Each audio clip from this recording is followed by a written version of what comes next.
Well, welcome everyone to I Was a Teenage Fundamentalist.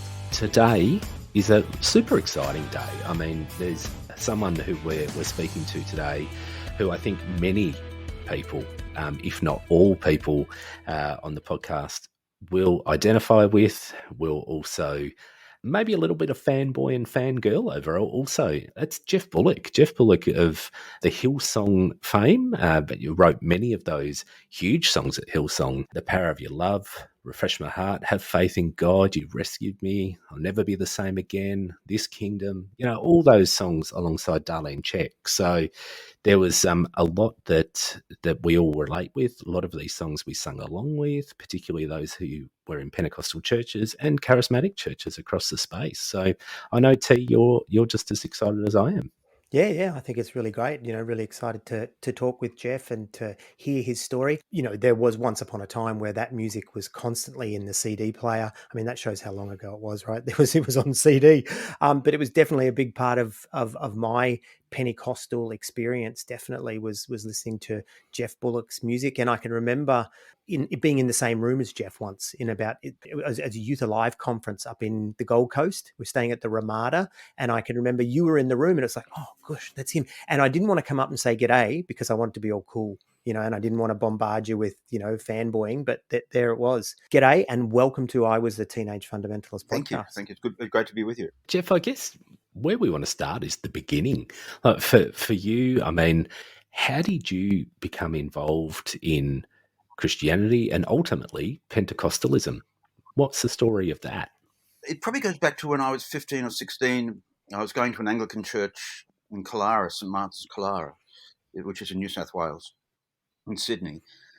And I went for confirmation classes, and everybody else was there just for the social thing, but I got very serious about it. And I remember one day walking away from church and sort of having a God experience where I sort of felt like there was some sort of calling, which probably lasted 5 minutes until I got to the party. And then when I was, how old was I? I was 23. This was 1978. And very, very close friend of mine had a really strong Christian mother. We called ourselves effects artists. So we'd smoke dope together, we'd get drunk together. He went through a relationship breakdown, and really, I actually went to his mother and said, I'm really worried about your son. Highly uncool, but that's how worried I was. And then one day I went over, it must have been a Monday after the Sunday, and he was sitting in the television room with his sunglasses on. And he said, I've just got born again. And evidently he was wearing his sunglasses because he was embarrassed. But the change in him was just so dramatic. And he'd take me to the pub and get me a bit drunk and then preach hellfire and brimstone. So I went along to what was a Christian Life Centre Sydney meeting in November 78. And Frank Houston was preaching, and I went with my girlfriend at the time, and we ended up going up on the altar call. That was the beginning. I remember I had no idea of theology. I just had this profound sense of guilt and the sense that I was on the wrong side, and the whole emotion of the thing, the music and the wailing and the speaking in tongues. And I was such a spiritual milkshake, it sort of made sense. And so that sort of started it. I started becoming part of the music team at Life Centre Sydney after I married Janine, my first wife. Yes, that's sort of how it started. I played bass and then I played piano with the band, and the music director was a guy called Trevor King, and I became friends with Brian Houston and travelled with Frank. I've always played piano, always been an improviser, but I then got very interested in guitar and then decided to play bass and ended up changing over to keyboards and toured with a band called Arnhem in the mid-70s. And then I was working at the ABC at the time as a operations officer, left that to go full-time with Arnhem, and then went back to my job at the ABC and became a cameraman there. So you went to Hillsong. Well, sorry, it was Hills Christian Life Centre at the time, and you joined the band. No, I'll take you back. I went to Christian Life Centre Sydney, which was started in 1977 with Frank. And Brian Houston and I became quite good friends, and he had this plan where he'd find AOG churches that were in need of rebuilding, I suppose. And so he'd go in and preach on a Sunday morning, and I'd go along and play piano for him. And so we started at Liverpool, and then he went off and then he appointed a pastor there, and then he went and established the Central Coast Church, and then he approached me about how about we do a church at Borkham Hills, and that's how it started. So basically, Brian and I and a small group of people from the area pioneered the church in 1983. So you were involved in the very early days of Hillsong. It wasn't even. It's not like you came along later on. You were there at the very. Yeah, I was there right from the beginning. I was part of the team. We met together and planned it, and then I organised musicians and PA and everything, and we did the first service sometime, I think around August, September, '83. And from then on, I was still working at the ABC doing shift work, and I ended up having my own crew, and I was camera one, and I had 3 other cameramen, and did lots of shows. And because by then I'd been working at the ABC for 9 years, so I had a lot of production experience working in the studios. I decided to quit and get a job selling books so that I could be more committed to the church and be available every Sunday.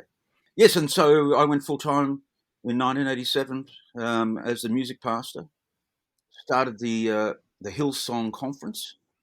One of the most contested things with the hierarchy of Hillsong is I actually made up the name Hillsong, but they dispute that, as they would dispute most things that I remember.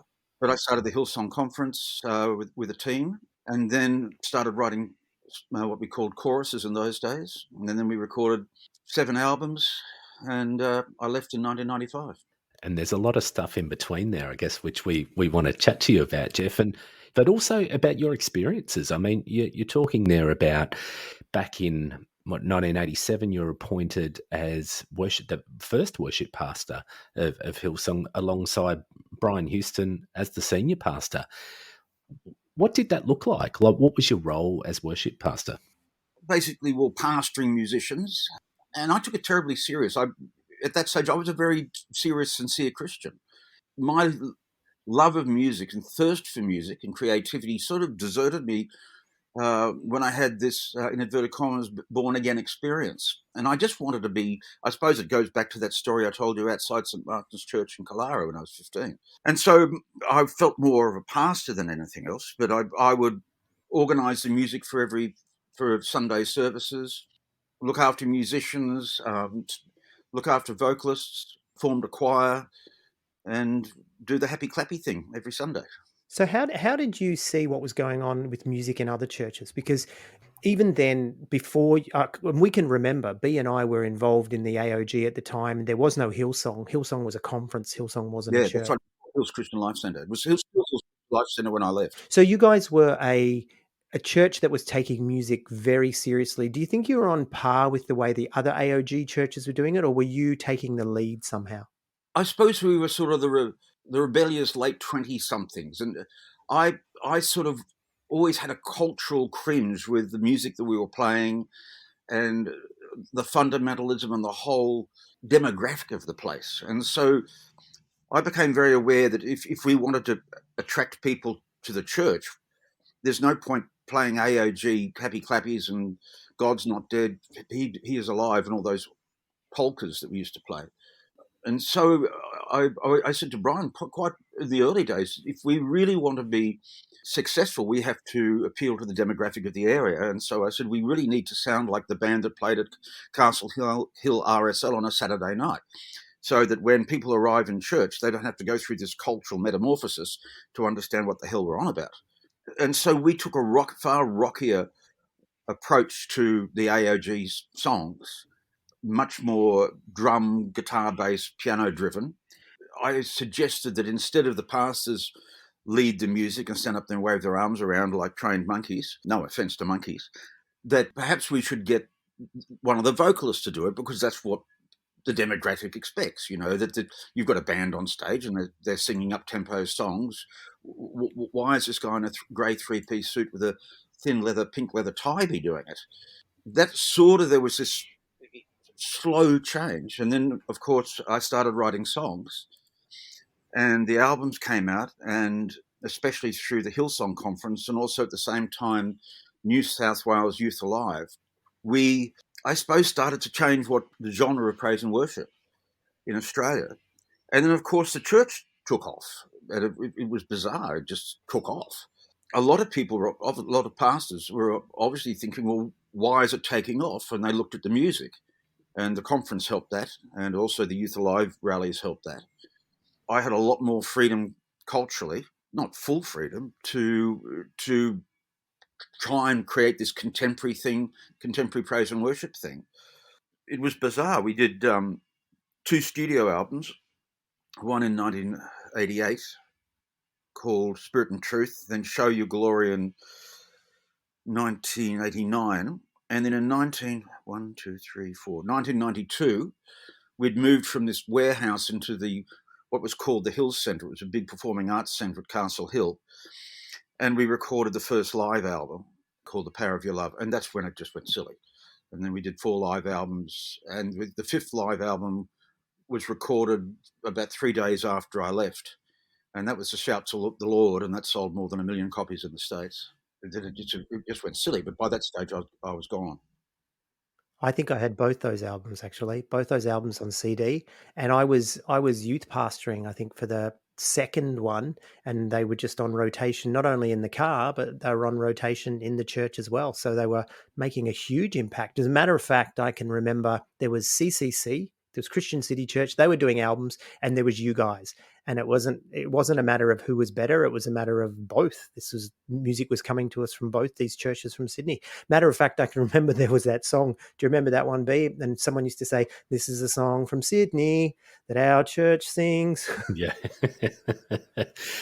I mean, Geoff, you're being quite humble and you're going, oh, we wrote a few songs, we chucked them together and we sang them.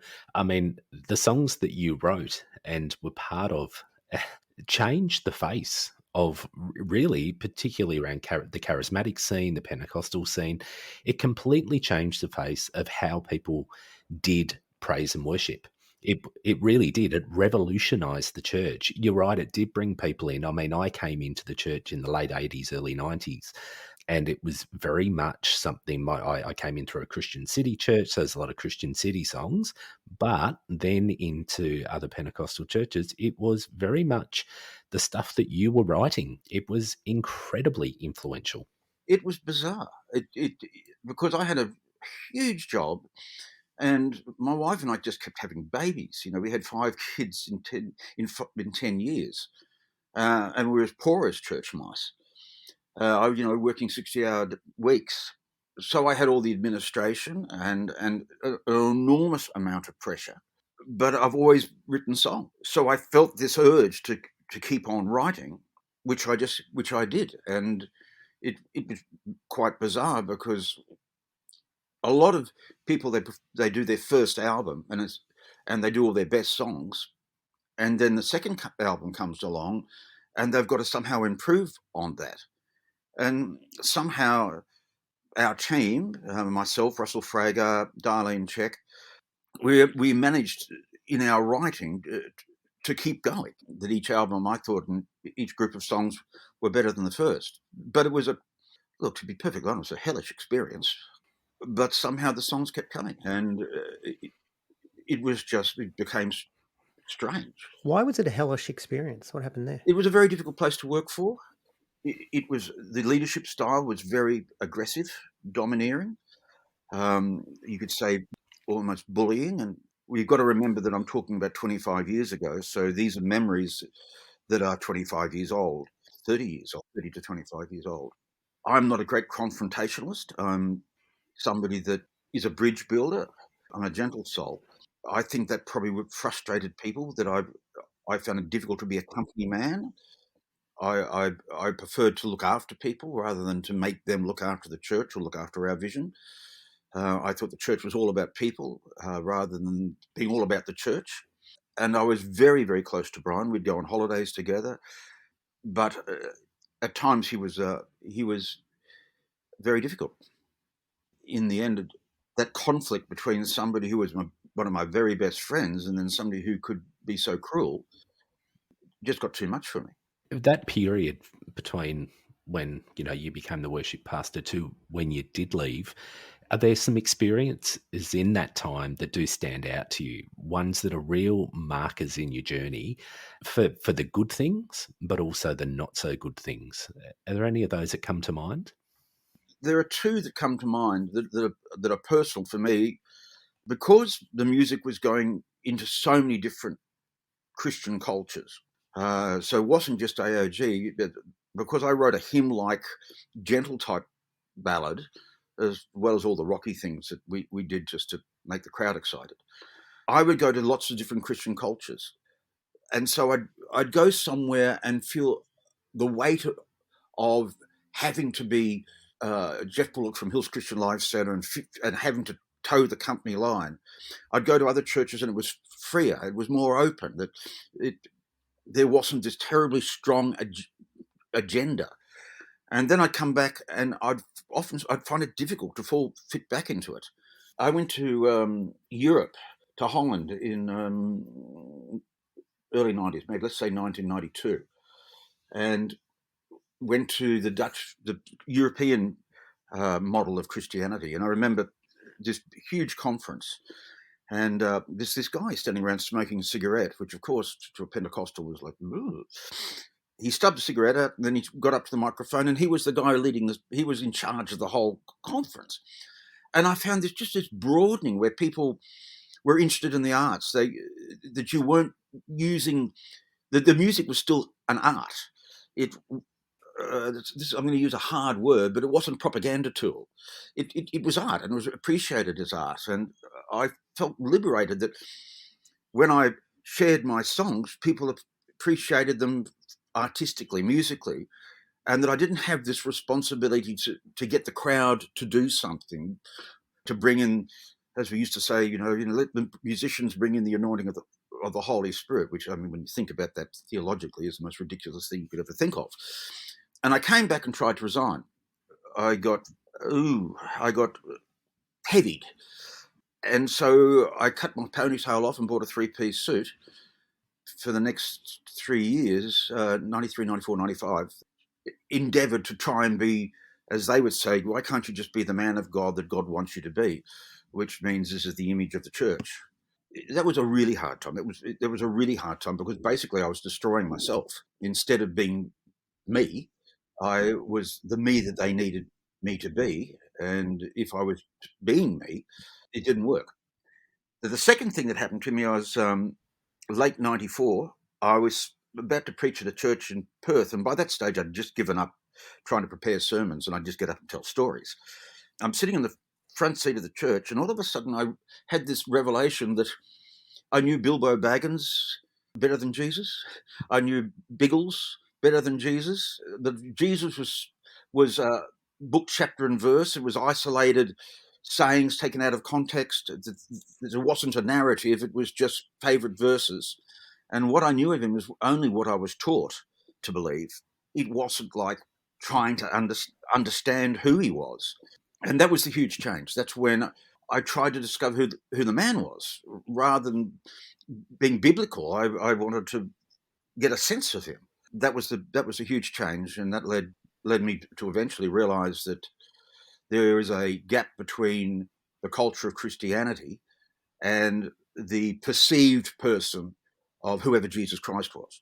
I guess just before we do get to I think you're sort of leaning onto where you did take off and leave that relationship you had with Brian and the church. I would just want to go back to what you said about there was a strong agenda. And you seem to be sort of leaning on the fact that, you said there was, as opposed, you used a strong word, propaganda. That strong agenda, what was that strong agenda? What was your take on that? Well, the strong agenda, and Brian would say it himself, we're unashamedly ourselves, and if you don't like it, well, there's plenty of churches down the road. Go down the road and be bored. And it got to the point where if anybody disagreed, we would counsel them and counsel them to get their act together. If you want to be part of us, then you've got to be fully part of what the vision of the church was. And it was a very domineering, to the point where almost your whole personality had to be framed around the vision of what the church was doing. And I ended up in that time after coming back from Holland, where I really just decided to knuckle down. As I said, I lost myself, and I saw a whole lot of some of my best friends do the same. The vibrancy and the individuality was sort of knocked out of them, and they became images of what was needed to be done to make Hills Christian Life Centre work. So do you think that was something that you woke up to and it was always there, or was there a change in the culture of the church that brought this about? There was a huge change in the culture of the church when Brian and Bobby went to California in the late 80s. And I think I've said this in print that, they left looking like AOG pastors, and they came back wearing the loudest shirts and looking very Hollywood. And they met people in the prosperity doctrine. They were introduced to the culture of televangelists and American fundamentalism. That was a huge change. That they left being what we were, and they came back, and fundamentally the greatest change that happened at Hills Christian Life Centre. And that's where it became difficult, because I've always had this sort of rebellious side of me, or an individual side of me. I don't like being told what to do. I often like to plough my own path, go my own way. And it became suddenly we had to knuckle down and be followers of this, rather than having a lovely corporate mass of people. And so did you, as friends with Brian and Bobby, did you bring that up with them? Did you talk to them about, hey, this is the change that I'm seeing, or did you just go with the flow? I just went with the flow. One of my faults is I'm not very good at confrontation unless you really back me into a corner. But because of Brian's sort of physical presence and his ability to push you somewhere where you don't want to go, but frame it in terms of this is where God wants us to go, that you're sort of now got the problem. Am I fighting God, or am I fighting myself? Am I fighting what God would want for me, or am I losing myself? And I always thought, well, it must be God. I mean, how could I be right? And so there wasn't much room for dissent. Let's put it that way. And what about your peers? You talk about some of these other people. Were you chatting with them? Were they feeling the same way, or is everyone just going with the flow? Look, I think privately we were surprised, but at the same time, everything we did suddenly, just sort of took off. And so we just presumed that it must be God, and therefore, who can argue? But this is the trouble, where you've got this theology where who God is and what He says is dictated by the leadership, to the point where eventually you don't really have faith in God. You have faith in the God of your leadership, and that's sort of where I got. So you mentioned earlier on that there was Frank Houston was around, Brian Houston was around. Had Frank by this time sort of faded into the background a bit more, or where was Frank in the mix during all this? I mean, Brian eclipsed his father probably in the early 90s. I can still remember Frank preaching at Hillsong. That's the last time I saw him preach, probably the last time I saw him, actually. I really struggled with what he was saying and the culture of what he was saying, and this old school AOG and this foot stamping, lots of miracles, lots of exaggerations. And it was an anathema to me, because culturally we weren't really even AOG by that stage. So Frank was still there, but Brian by that stage was in the throes of becoming the senior pastor of both Waterloo and where we were at Castle Hill. So that's when Brian started to move into the city church and then the Shire. Geoff, I would argue, at least from my experience being in Australia and being in that sort of Pentecostal scene in that time, I think we saw through Maranatha and some of these other Christian, worship marketing teams that would put out these people, and there were some names. But really, would you say that you were one of the first, if not the first, contemporary Christian worship megastars? Well, that's high praise. I wouldn't like to admit it, but let's put it another way. This concept of contemporizing Christianity and getting out of the Pentecostal cultural clique where we were so isolated from the rest of the world.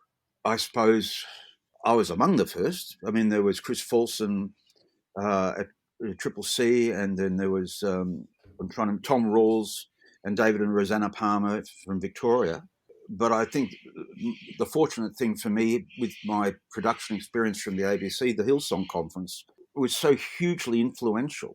Yes, that I suppose I was certainly one of the people at the front of it. So how did that happen? And I know you've hinted at it, but really in your understanding, how did you go from leading worship in church and moving around from church to church, leading people in worship, to all of a sudden selling all these albums and becoming this name where, as I said to you, I didn't even want to approach you at the User Live conference because you were just larger than life. Yeah, I still walk on water. To be perfectly honest, I have this joke with, I told a friend of mine here, I said, I have a problem when I have a bath. I either stand on it or I turn it into wine. Look, because again, going back to the production experience, we were writing so many songs, so we decided to do the Hillsong update scheme. And so we put out 3 updates a year. They came with a cassette with backing tracks and demo tapes, and then the music.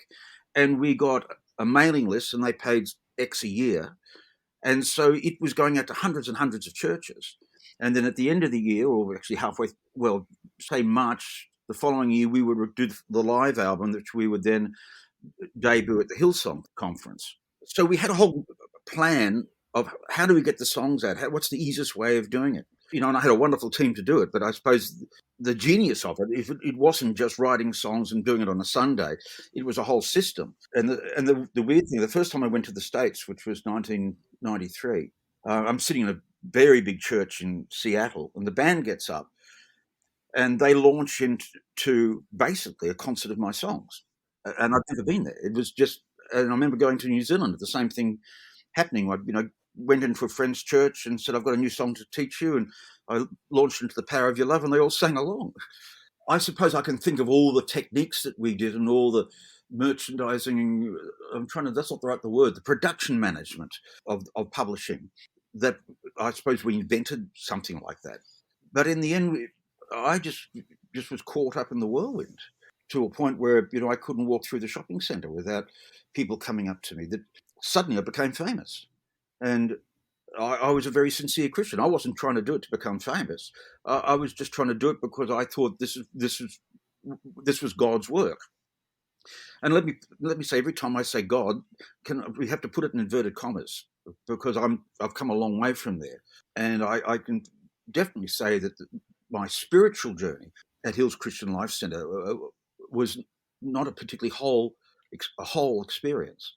I've got to be, I just want to be terribly careful not to slur what were at the time innocent times. We were all in our 30s.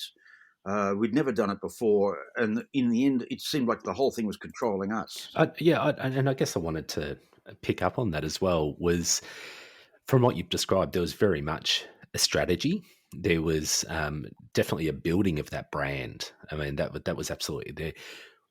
What do you think was behind it? Do you think? I mean, you've said then that you seemed to be swept up by what was happening, but did you think that the whole strategy, the whole agenda was to introduce people to Jesus and to get them to convert to Christianity, or was there something else?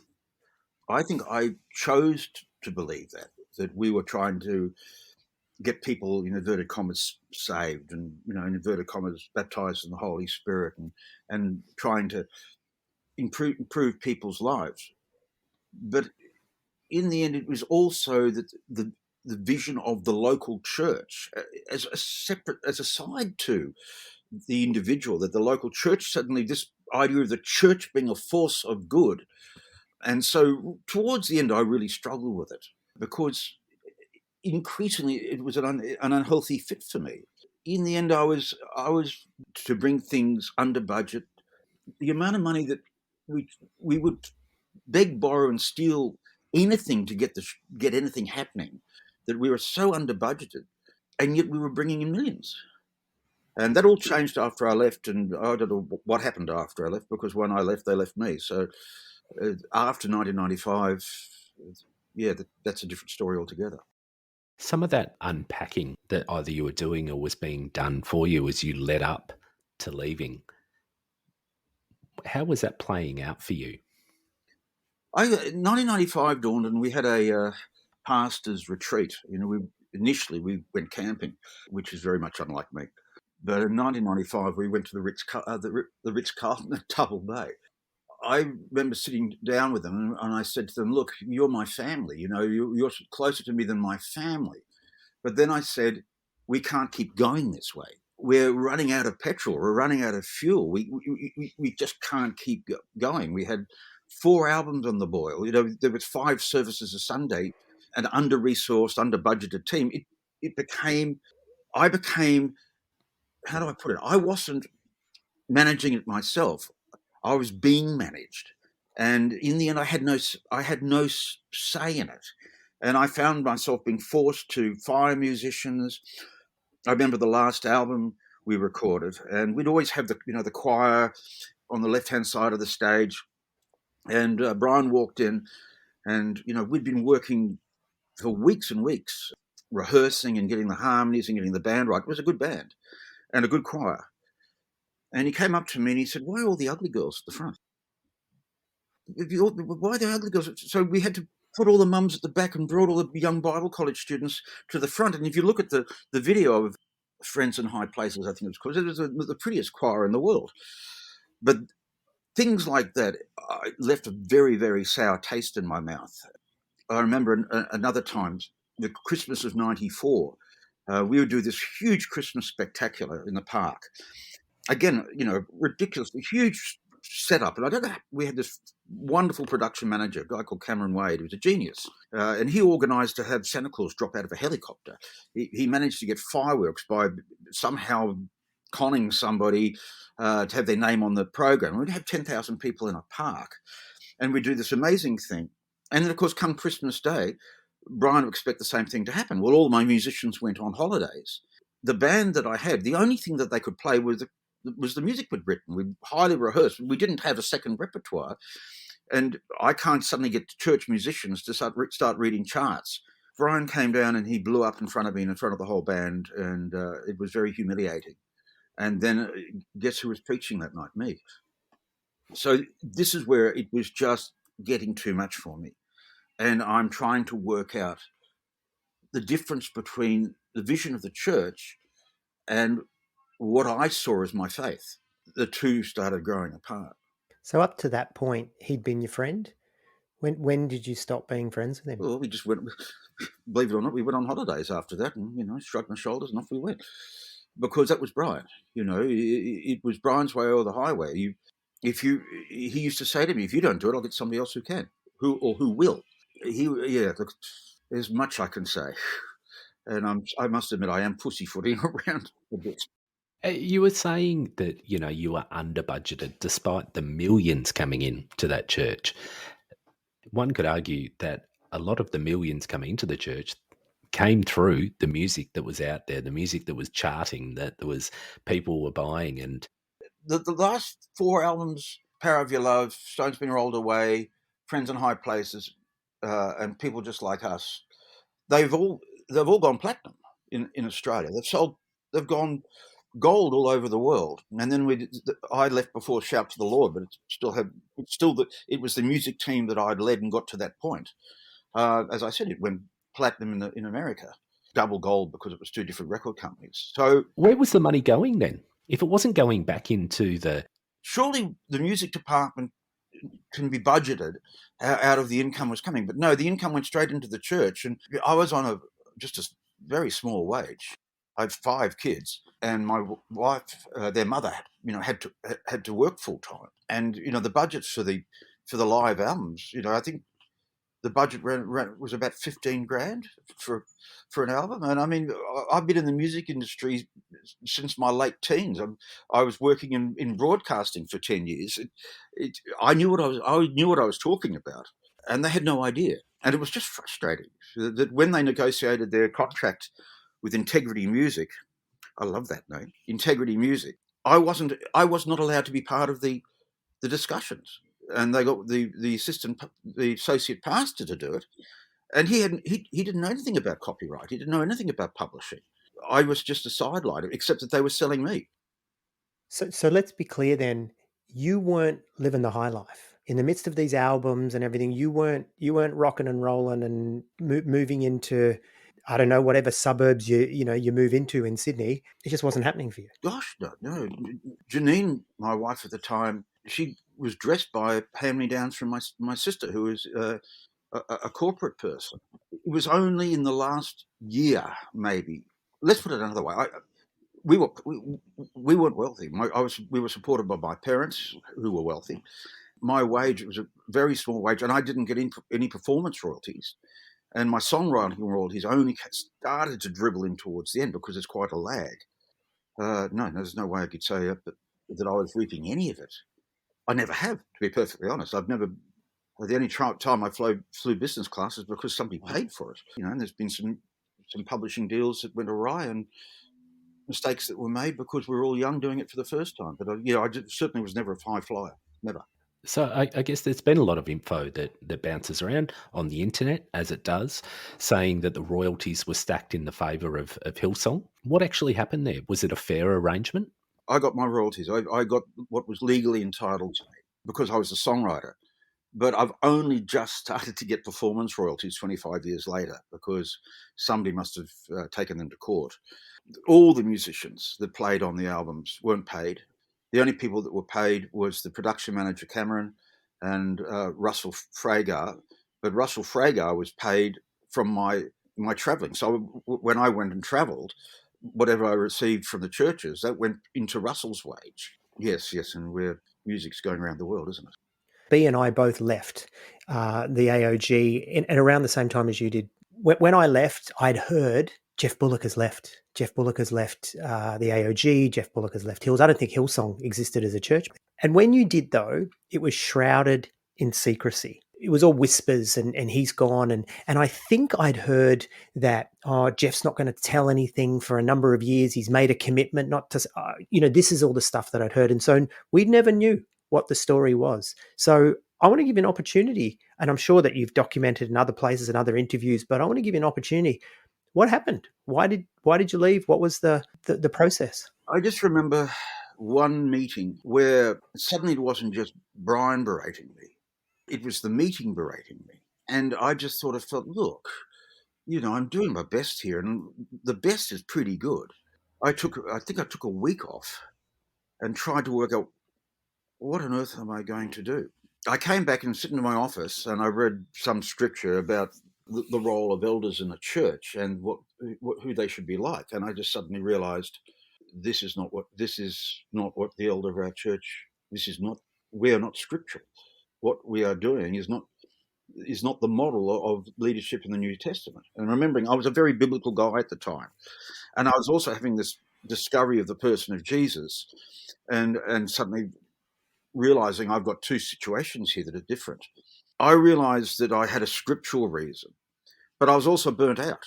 I was, by that stage, there were real cracks in my marriage, bad cracks in my marriage. I said to everybody, I have left because I believe God has told me to leave. And that's the reason I gave Brian. That's the reason I gave the eldership. That's the reason I gave my friends. I believe God has called me out. Now, looking back now, that's just a coward's way out. I actually should have lost my temper in the eldership and basically told Brian off and told him what I really thought, which was, I'm sick of being treated like an idiot. I'm the goose that's laying the golden eggs, and yet I'm being so put down, and I wouldn't say underappreciated because that sounds a matter of ego, but you have all the power.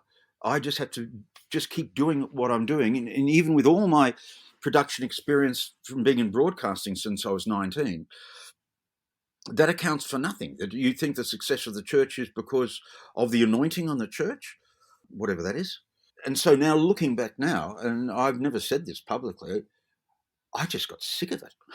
I just couldn't go back. I got sick of getting up at 6 o'clock in the morning on a Sunday morning and turning up to a church that had to bump in all their equipment to a public hall. It had to come out of our offices into a truck, 40 channels of front of house mixer, 36 channels of on-stage mixer, 3 cameras, video screens, 50-piece choir, and it had to sound every Sunday at 8:30 in the morning. It had to sound like the album, rain, hail or shine. We'd then have this meeting on a Tuesday, and they'd say, oh, the worship wasn't very good on Sunday morning. And I'd say, well, what's that got to do with me? The congregation was quiet. It was raining. People had had an argument. Maybe they'd had a curry the night before. No, I don't know, but they made it my responsibility. It's like, what happened? And I said, I've got a bunch of amateurs, some very talented people, but we're actually doing a miracle every Sunday. They hated me saying that because I said, no, it's not a miracle. It's, and of course I knew it was a miracle. The ABC to do a production like that, you'd set it up the day before. In fact, anything like we were doing, you'd set it up the day before, or you'd set it up all day and do the concert at night. We somehow managed to get the gear there and have full rehearsals at 8 o'clock in the morning, rain, hail or shine. And then we do 5 services a day. The irony of what you're saying, though, is, hey, the worship wasn't very, I mean, it was Pentecostalism. Where was God? Where was the Holy Spirit? No? No, it's a video. It's not a video. It's a podcast. You missed my cheeky grin. I don't know. I really don't know. In the end, what we were doing was not spiritual anymore at all. My spiritual life was separate to what I was doing. It got to the point where I knew that what I was doing was just the same as when I played in pubs. You started with some big numbers, and then you'd go up, up, up, up, and then you do your love songs, and the girls would swoon, and the whole thing you did it was for bar sales. If you got really good bar sales, you get invited back. I often would think, all I'm doing is just getting bar sales, except for just these bums on seats. And I know that sounds cruel, and I'm trying to be fair to all involved, because I'm sure it'll get back to them. We were wet behind the ears. We were young. We're all in our 30s. Brian had only just turned 40, and there's a whole lot of wisdom, I would hope, that's happened since then. But when I left, it was just the great divorce, and you said, T, that all the rumours that came out, it was quite obvious that there was a deliberate plan to destroy me. In fact, one of the lead major elders came to me many years later, just before Christmas, and we had morning tea. He brought some gifts. And he said to me straight out, he said, Geoff, you do know we tried to destroy you. And I won't use the man's name. And I told this to Brian. Of course, he has a convenient memory loss. And I said, why? And he said, well, we thought you were going to bring the church down. And I said to him, using his name, surely you know me better than that. They spread rumours that I was had an affair with my secretary. I was a very moral person when I was there.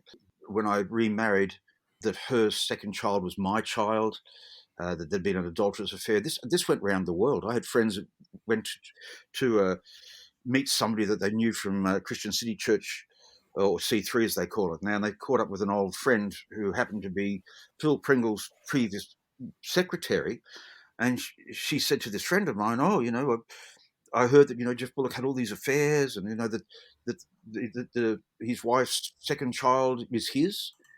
And this is in America?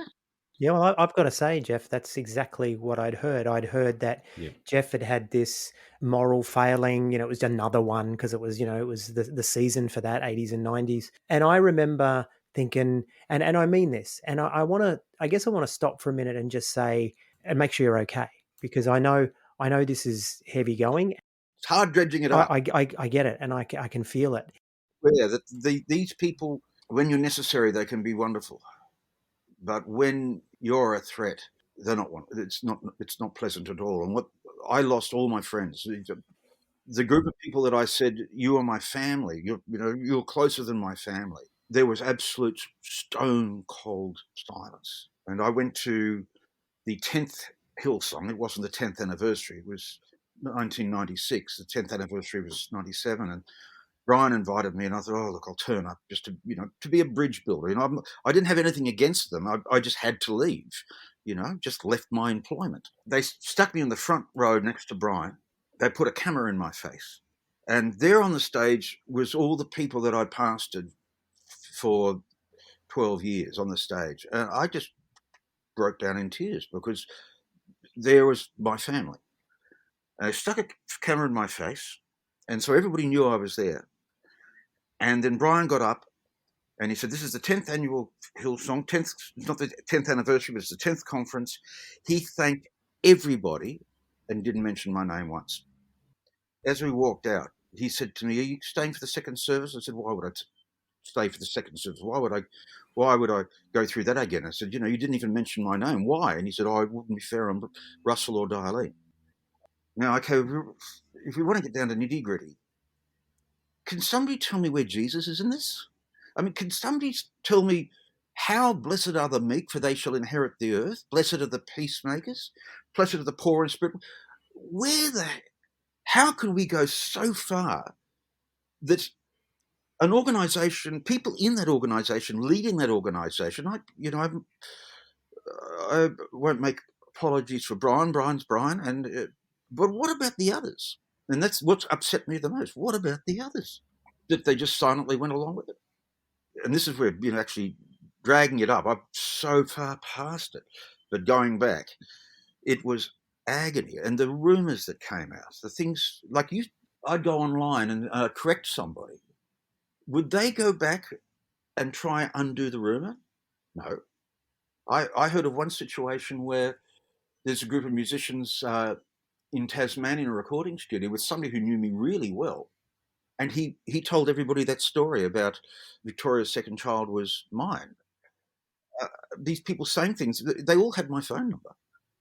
And there was absolutely, the only person, believe it or not, who rang me was Frank Houston. Wow. And I met with Brian 4 or 5 times trying to build bridges and explain, look, this is why I left. And I always stuck by the God told me line because that's what I believed at the time. But now I'm 65. It's a long time ago. One of the themes in what we've talked about in the episodes, which you wouldn't have heard yet, but we talk about leaving, and this is an arc that we're doing in the podcast at the moment about leaving what we call Great Big AOG, which was our assembly. One of the things about it is we've come to this again and again, in that you can't leave, you can't choose to leave. There's no graceful exit from the organization, whether that's our assembly, whether that's CCC in another story we heard, or even it's for you. The funny thing about it is, only months after I left, the associate pastor, Michael Murphy, was sent to the Shire to take over the church that now Scott Morrison goes to. I was told, this is how you leave. You don't leave, you're sent. Now, what did I do? I just resigned. Eventually, I remember saying, I probably said it to Brian, I said, I did you a favour because now you had the music team and what you want, and they're doing what you want, and it's actually taken off since I've gone. Your albums kept going, Hillsong kept growing bigger. That really, it showed that I built a team, and I was not really necessary anymore. But as you're right, you can't leave. To this day, Brian's last book, he won't even mention me by name. Yes, it's very painful, and it was so ungodly. It was so unethical. But to suddenly say that this is the body of Christ, if you want to believe in God, and if you want to take the Christian line, well, that's the person of Jesus. So that's the foundation of it. Who he was, what he did, how he treated people, the feeling he left you with. Now, you want to go into the New Testament or the Old Testament. Well, interesting, the New Testament, the minute we get into the book of Acts, we're not really talking about Jesus anymore. We're talking about a church, that we want to have an Acts church. Well, which is a very Pentecostal thing. We have a church like the book of Acts. Well, how about having a church that's like Jesus? Just look at the Bible. Jesus gets lost halfway through the book of Acts. It's all about miracles. It's all about Paul. It bears no resemblance to the Jesus of the Gospels. And I've got to a point now where I'm not a Christian. I love the Jesus story. I wrote 2 books about a way of explaining how he was so countercultural that he annoyed the political system, he annoyed the Romans, and he annoyed the Jews, and how amazing that story was. That's not Christianity. Christianity I call it nyanity. It's Christless. So, Geoff, before we do, because we're really keen to chat to you about some of those differences of Geoff then, Geoff now, and the in between. That time, it's 95 or whenever it was. You've left. You've gone. Where are you at that time? What's happening for you in your life? I'm a mess. By that stage, it becomes perfectly clear that my marriage was over. And I was so damn busy that I didn't even notice it, which is tragic. I had 5 kids. Nicola was what, 14, and Philippa was 4. I left Hillsong, and by January, I had to leave the house. So all these rumours going out, and I moved in with a lovely friends who left about the same time. That's where, yes, so there was a moral failure, and I ended up having well, it wasn't an affair really. The marriage ended because we ended it, if you know what I mean. Yeah, it was a classic case of adultery, which I've been very open about, and we married a year later. Well, and then of course the industry was chasing me, and so I went straight into doing a new album because I was prolific at that stage. I just couldn't stop writing songs because I was just such an emotional mess. So 95, 96, 97 were very, very difficult days. And I was never given the chance to heal. I was just simply unaware of the amount of royalties that were coming into my publisher. We were doing it very hard. Emotionally, it was a mess.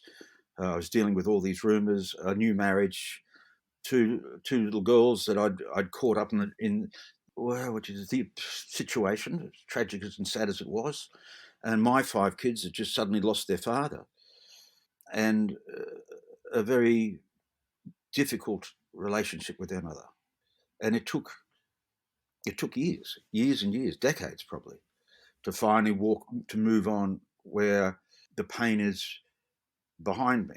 Of course, when I talk about it, it's suddenly very real, but it's behind me. My marriage to Victoria didn't last. We had an amicable divorce, and I moved on to Scotland Island, and I've now remarried. I've made peace with myself, and I'm the happiest I've ever been, and I'm finally Geoff. In fact, it's a funny thing on the island.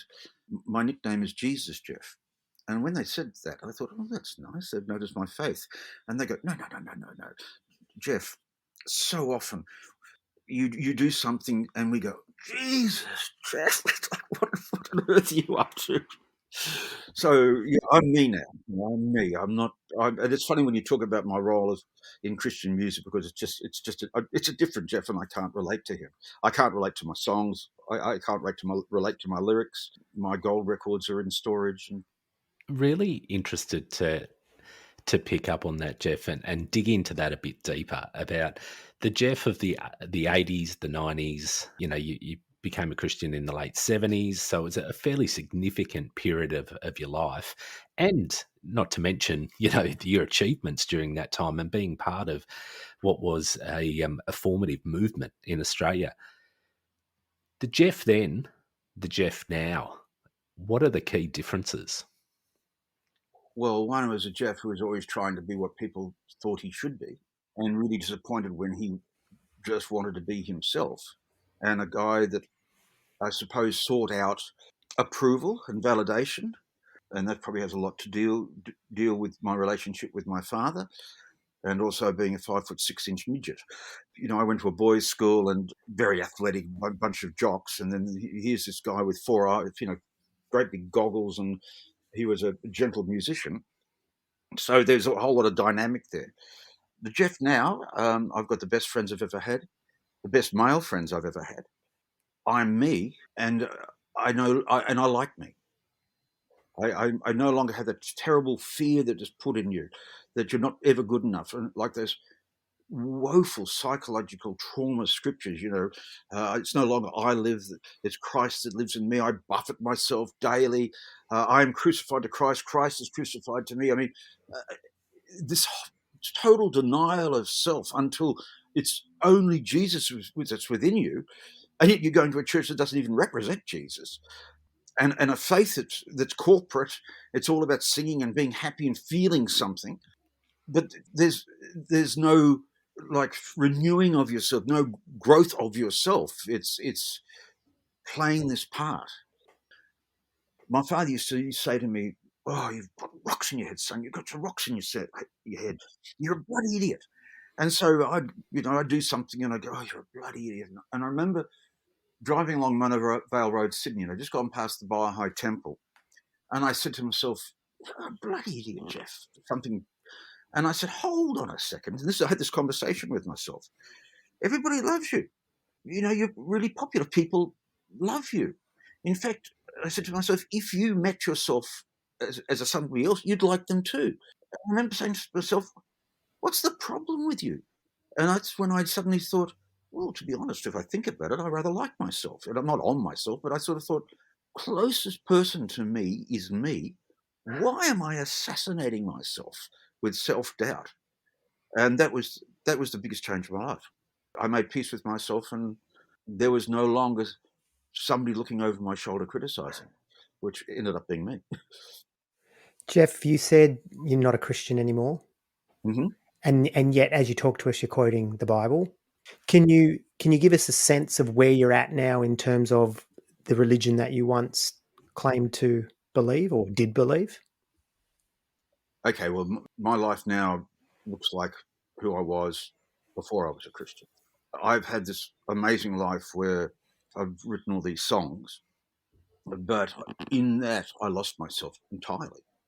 I continued to do concerts and seminars right up to 2014 until I couldn't sing the songs anymore because to sing the songs was just a lack of personal integrity. You know, I really couldn't sing Jesus, God's righteousness revealed, the Son of Man, the Son of God, His kingdom comes.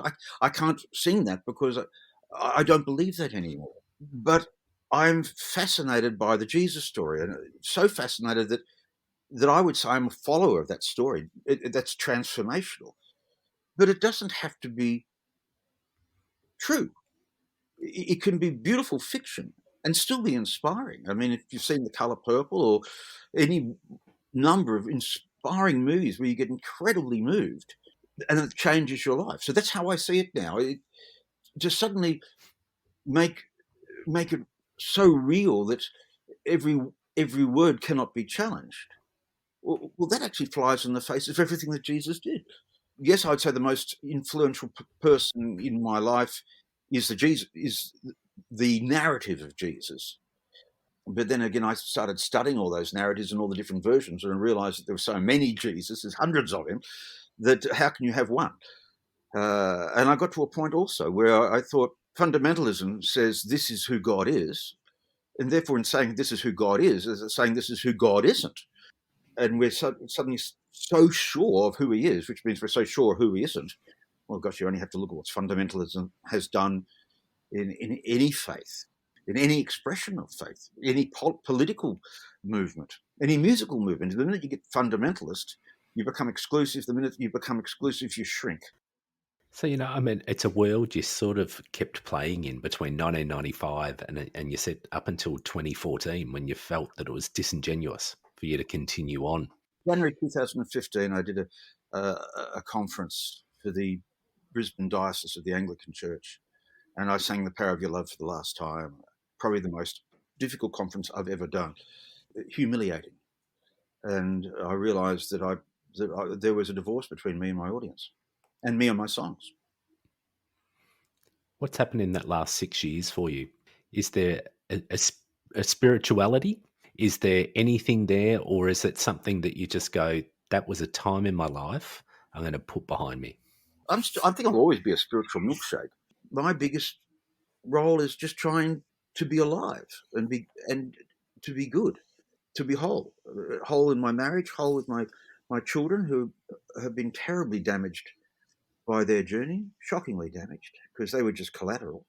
My ex-wife and my second wife, who also are collateral, I sort of do my best just to be a peacemaker and a bridge builder. How's your relationship with your kids now? Is it something that you've been able to restore and repair? Yes, yes, but it was very difficult for them because one minute Dad was there, and then the next minute Dad wasn't, and then he remarries somebody that they'd known all their lives, and he raised her daughters that they knew all their lives, but he wasn't home. So I started again, and they were on their own and felt abandoned, and terribly painful for them. I think I did an awful lot of self-justifying or saying you don't know what it was like for me, where I just should have shut up and tried to work out what it was like for them. And we're very close as a family, very tight. and they're very tight, the five of them. They're really, really close. You know, there's a messenger page where they're partners, so the 10 of them talking to each other, and plus me.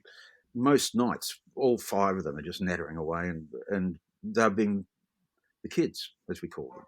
That's been good.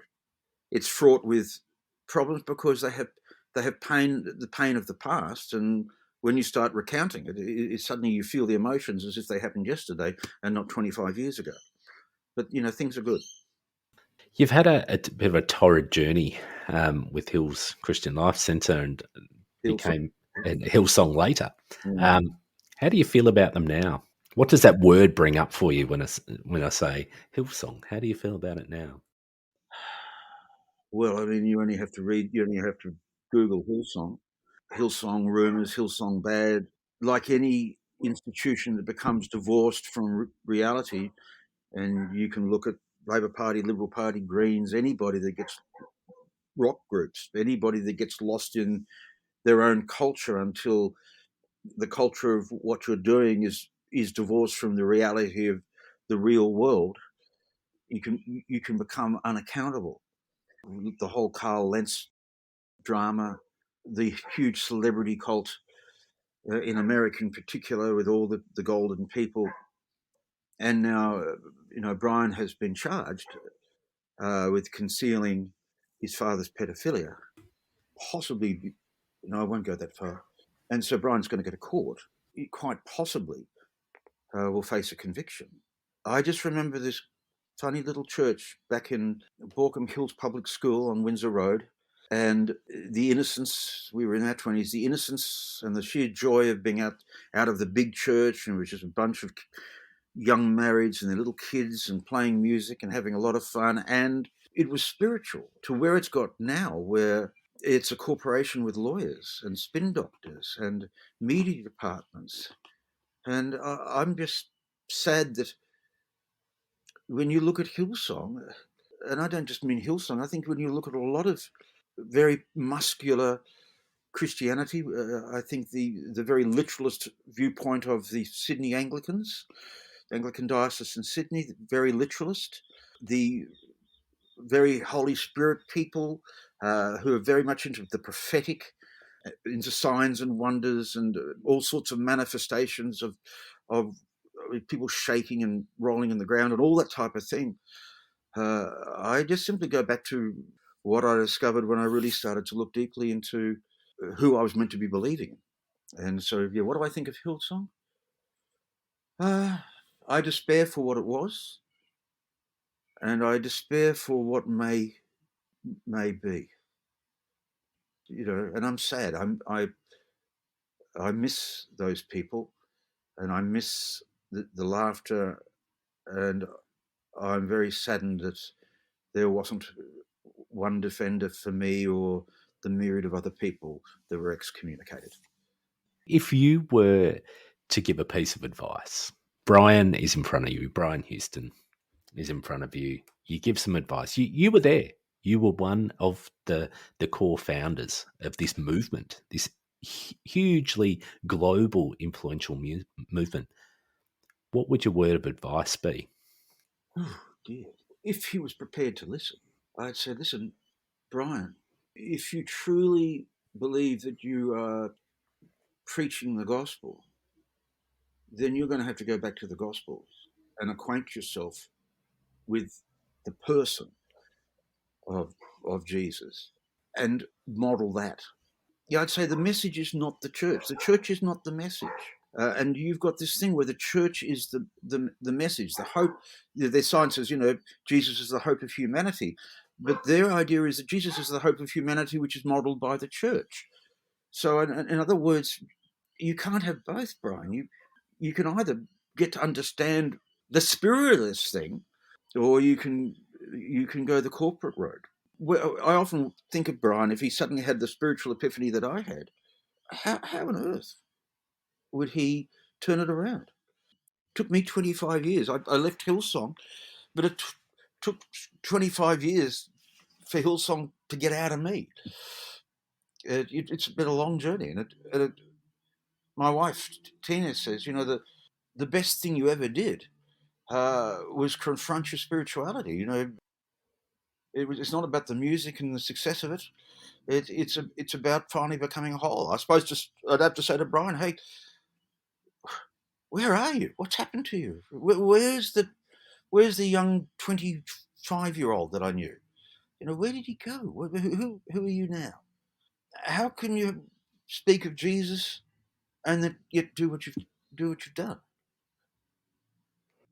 And Geoff, what would you say if a young 25-year-old came to you now and said, hey, there's this church, there's this place called Hillsong, and it's just wonderful. The music's great. They're saying positive messages. I'm thinking of joining. What would you say to that person? You can get equally inspired by going and hearing Beethoven's Ninth with a huge choir, or playing your favourite song, or remembering your first kiss, or watching your best movie, or falling in love. I would say, look, if you want to go to be entertained, great, but be aware that there's a difference between how you feel and who you are, and be careful that you're not going to something because it looks like the answer and they say it is the answer, but to be part of the answer, you're going to have to change. I'd probably say, well, if I can help, let me know. You know, talking to you, the story is so similar. You know, Mm, it happened for you on a macro level. It happened for us on a smaller scale. But nevertheless, the story is very similar. As mm, I said, it's difficult to leave. In fact, there is no way to leave. I can tell you when you hear the episodes where we talk about leaving Great Big AOG, I actually said to B, all I did was leave. That was actually my sin. My sin was just to leave. And so too, B had things said to him that, you know, you're just going to become less than who you could possibly be if you leave us. mm. You know, and that's fundamentalism. That's not Hillsong. That's not the Australian Christian Churches or the AOG. That's fundamentalism. There's no life outside of us. That's right. I've been really moved by what you said today, and I've been resonating very much. And I know a lot of people listening will be resonating as well. So thank you so much for being a part of this. Well, I hope I made sense in my jumbled mess of trying to unpack and tiptoe through the tulips for a while until I decided I might as well put my wellies on, gumboots on, and start stamping. And we do appreciate that, Geoff. And, you know, we appreciate that you had to revisit some really shit times in your life to talk about what you talked about today. And I guess that is something that we have done through our podcast. But we weren't Geoff Bullock. You know, we weren't someone who had the many eyes on them and the many accusations thrown at them really publicly. So just want to acknowledge the bravery that you've shown today. I appreciate that, and I am not that Geoff Bullock anymore. But I must say that I still have a royalty stream, and for that, I am incredibly grateful to the people that worked with me, that suffered alongside me, that suffered because of my behaviour, and I do mourn who we were.